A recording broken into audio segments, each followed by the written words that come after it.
in.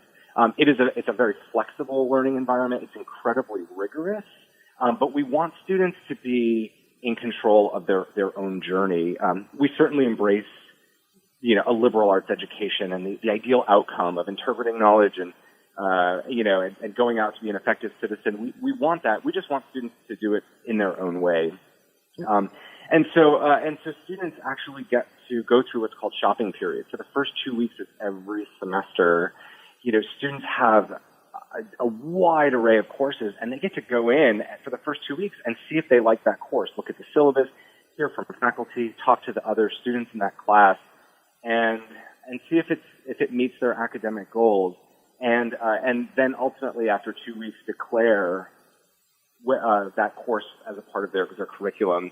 And I think one of the other unique parts of the open curriculum is that in the interest of exploration, getting out of your comfort zone, learning it interdisciplinarily, we allow students to choose the grading option associated with each course. And so students can take a course for a grade, or they can take a course pass-fail.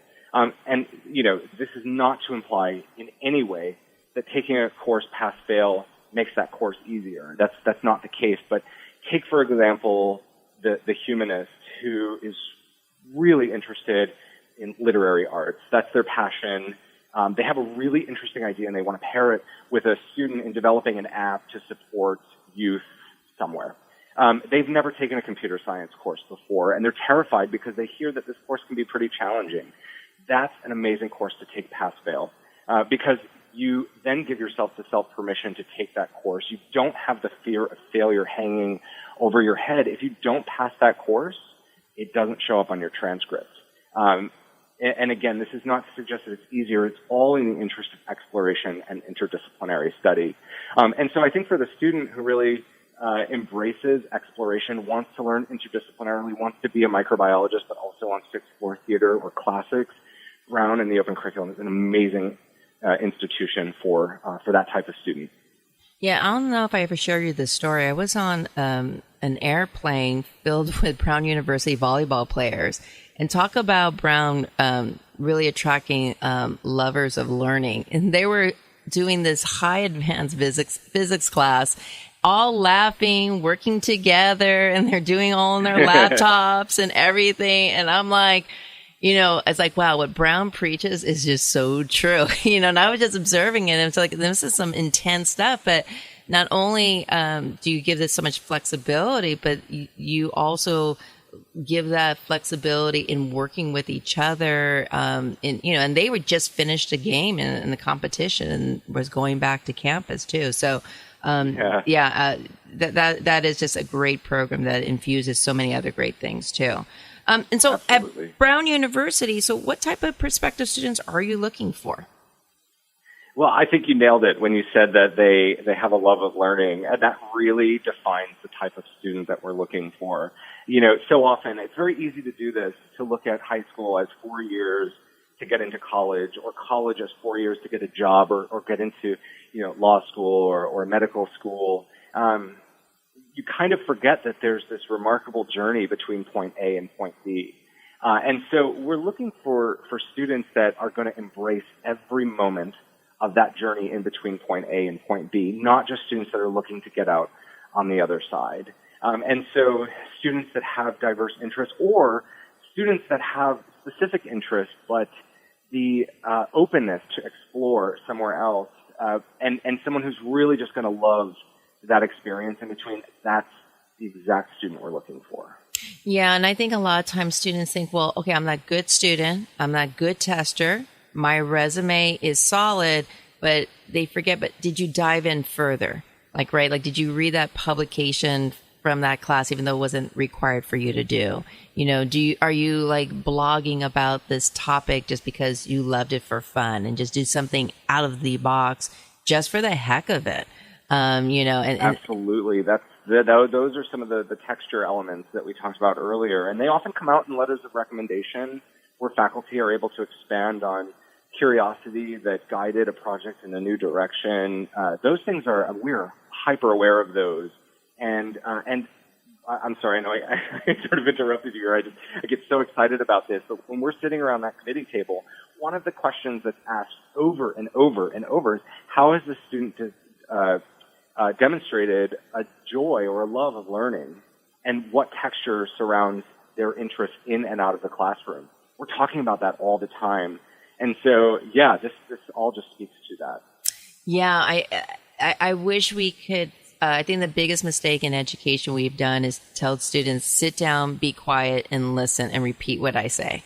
And and we have to encourage more students to go ask those questions, do those things, and that's what Brown's trying to inspire, And so if more students know that and share those stories, even if they felt they were inhibited, but they did it in a different way. I think a lot of times students think like, oh no, Ivy League doesn't want to hear that story because it's so different. I'm like, oh no. That's the story they're looking for.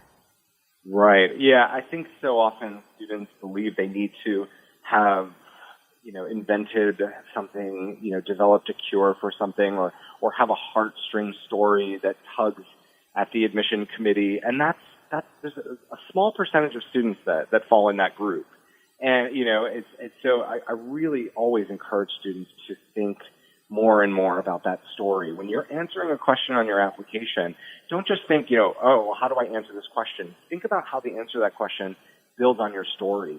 If you started your college essay in your junior year because it was an assignment and you thought it came out, spectacular, and that's what you want to use in your application, that's fine. But how is that building on the story that you're adding to through supplemental responses, your alumni interview? I think it's just so important to look at that all together. And the last thing that I would add, without going off on too much of a tangent, is that I like to stray away from that holistic word that we often hear. And I always say, I'll say that in an info session, and everyone just laughs. And I'm like, yes, I know, but so then I say, well, let's focus on a different H word. It's a human process.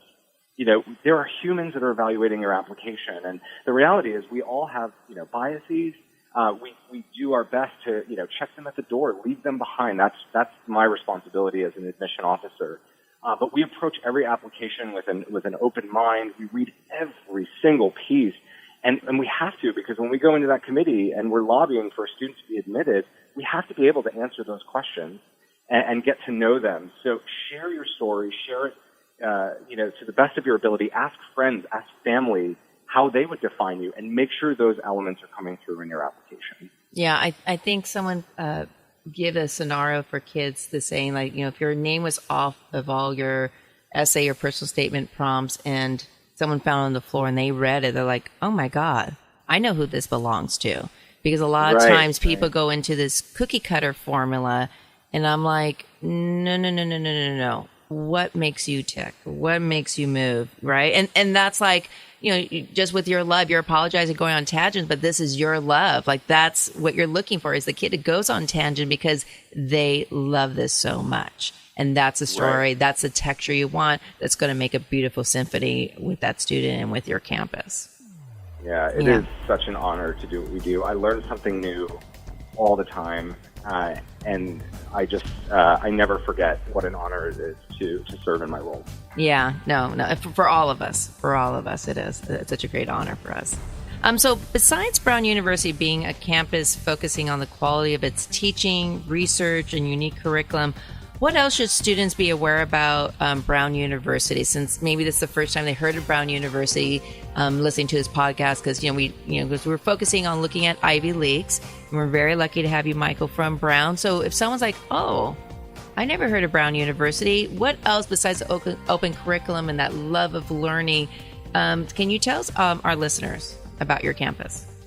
Yeah, absolutely. There's so much that you can learn through our website about our academic programs and the things that you've just mentioned. And I think to an extent we've touched on little pieces of this, but I would really focus on the culture of Brown University when, if I had to highlight something that really distinguishes us. We like to say that we're a culture of questioning and a culture of kindness.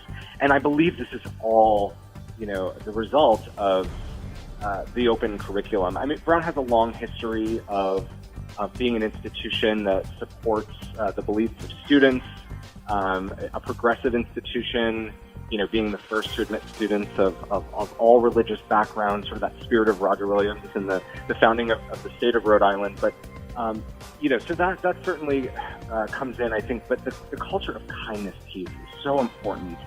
It's not uncommon for a first-year student to be studying alongside of a fourth-year student, because through the open curriculum and shopping period, they've wound up together. And because we promote interdisciplinary study at every turn, you're working with students across the community, you're thinking entrepreneurially, you're trying to solve problems together.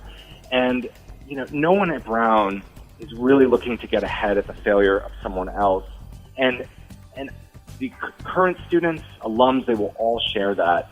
The culture is just so supportive. It's rigorous. You will place the pressure on yourself to do well. But our students aren't sitting there talking about GPAs. We don't calculate them until you graduate and ask for one. They're not talking about grades.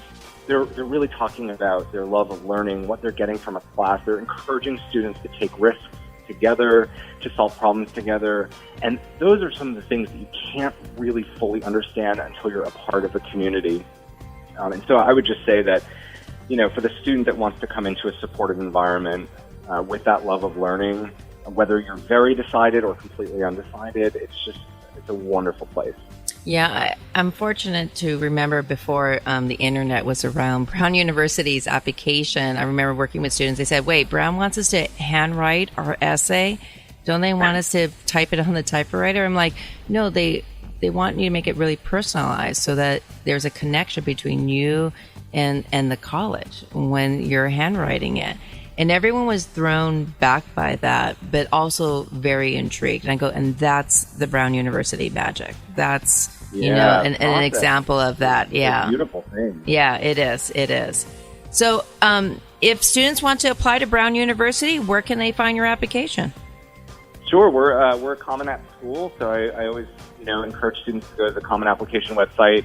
They can always go to the Brown University undergraduate admission microsite, where they will have plenty of links to guide them to the application.